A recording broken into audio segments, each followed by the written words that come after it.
Do you want to just start off by some of the feelings after Friday, not least because you were favourites going into that game. Everyone thought it was going to turn out differently. Yeah, I was obviously frustrated, disappointed. Read off a lot of words to describe that performance, and especially in front of a packed house, the fans deserved a little bit more than that, but then again, when you go into derbies, there's the formwork says one thing, but then everything can be turned on its head like it was. And to be fair to the Ospreys, it came down and they did a job on us. And, it was tough out there, to be honest. A lot of head-to-heads as well, not least in the back row. I mean, does that add an extra element to the thought processes afterwards? Yeah, definitely. It's whenever you play in these Welsh derbies, you look across the teams as players playing for, further honours and trying to get one up on your opposite number. And I think that was big on Friday. And some of us come out on the other end of it and worse off, I suppose. So it's disappointing in that respect. Come Tuesday, how easy is it then? So right, that's been and gone. 90 odd days till we beat them again. We'll forget about that. Treviso. Yeah, well, we'll go up to the Liberty on Boxing Day and we'll give it everything. And look at the two games we had against them last year. They were close quarter stuff, and we'll write off for now, but we'll come back to it later on.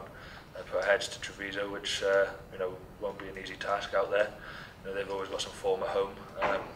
Mentally, they're a different side at home compared to what they are away. And it's good to have teams like Zebra and Treviso in the league. They pose different threats to the other teams you play. Simon was just saying they scored 4 tries, 2 from line-out tries, 2 from the scrum. We saw the Blues game, big lump at number 8.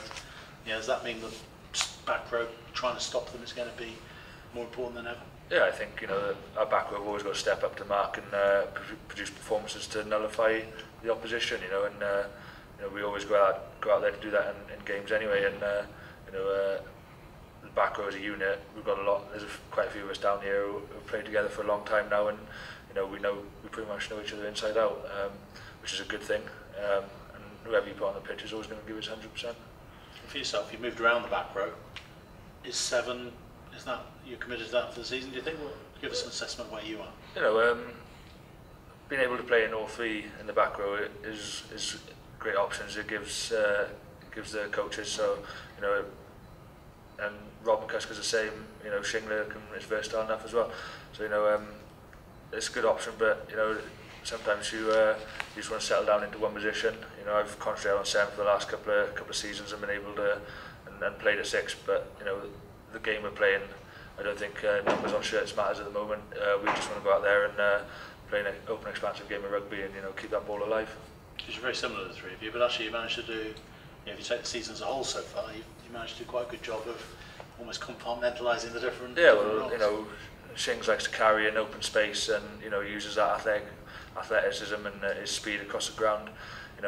He's a great carrier. I suppose Rob is that. That 6'8" kind of player who gets in there and puts his head in there, does the dirty work on the floor. And I think, from my personal point of view, I'd like to pride myself on the physicality in the contact area. Being a nuisance, and I think we all complement each other quite well. And then you bring someone like Jonathan Edwards into the frame, or Kieran Murphy. Murphy's a great carrier of the ball and is powerful, and Jonathan Edwards is again nuisance value. And he's been around a long time now, and for me, it's good competition for me. And the rest of the back row, because keeps us all on our toes going week in, week out training. How important now you're still top, Josh, to keep that going, building into Europe. The fact that you've got Treviso and the Dragons both winnable matches coming up. Yeah, I think last week we should have hammered home that we'd been 4 wins and the Ospreys would have been 4 losses. Maybe we didn't hammer that home enough as a group, and if we can. We're lucky to still be top, and we've got to get it back on track this weekend now with a trip to Treviso.